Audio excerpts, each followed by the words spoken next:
বুঝতে পারছেন? বাপি বাবুর উচিত ছিল মথুরাপুরের মানুষের ভোটে জিতে যে ম্যান্ডেট পেয়েছে সেটাকে সম্মান জানিয়ে সুপ্রিম কোর্টে গিয়ে একটা মামলা করা। তা করেনি, বরঞ্চ তার পরিবর্তে আমরা সুপ্রিম কোর্টে গিয়ে মামলা করেছি। মথুরাপুরে আমরা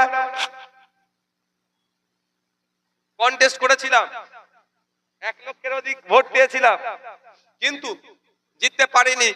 তা বলে কিন্তু আমরা, আপনারা ভোট দিয়ে জিতাননি। আপনার দাদুর কবর যাক জুতোর ফ্যাক্টরি হোক, আপনার বাপের কবরের উপরে মদের ফ্যাক্টরি হোক, আপনার দাদুর বাপের কবরের উপরে, নানার কবরের উপরে, নানির কবরের উপরে চাষবাস হোক, ওটা রাগ দেখিয়ে কিন্তু আমরা বসে নাই। আমরা বরঞ্চ আপনার পূর্বপুরুষের যে কবরস্থানটা আছে সুরক্ষিত করার জন্য আমরা লড়াই করেছি। এবার প্রশ্ন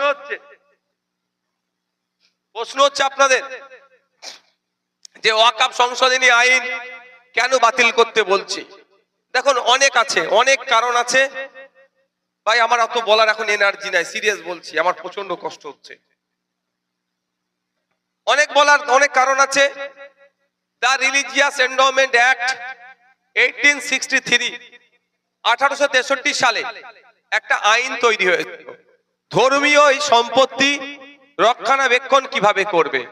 হিন্দু ভাইদের ধর্মীয় সম্পত্তি রক্ষণাবেক্ষণের জন্য বিভিন্ন অ্যাক্ট আছে, পার্সি ভাইদের সম্পত্তি রক্ষণাবেক্ষণের জন্য আইন আছে, মুসলমান ভাইদের সম্পত্তি রক্ষণাবেক্ষণের জন্য ওয়াকফ আইন আছে। তো এই ধরনের আলাদা আলাদা আইন আছে। সেই আইনটাকে ওয়াকফের ক্ষেত্রে সম্পূর্ণরূপে ভায়োলেট করা হচ্ছে, এর বিরোধিতা আমরা করছি। একাধিক আলোচনা আগে করেছি, আজকে আমার এনার্জি নাই, বেশি করব না। তারপরে আছে দ্বিতীয় পয়েন্টে কি আছে, এসআইআর নিয়ে নাগরিকদের মধ্যে যে হয়রানি হচ্ছে এটা বন্ধ করার জন্য। বাস্তব কথা বলছি, ইলেকশন কমিশন অফ ইন্ডিয়া এখন দেখছি হয়রানি করছে, আর কিছু করছে না।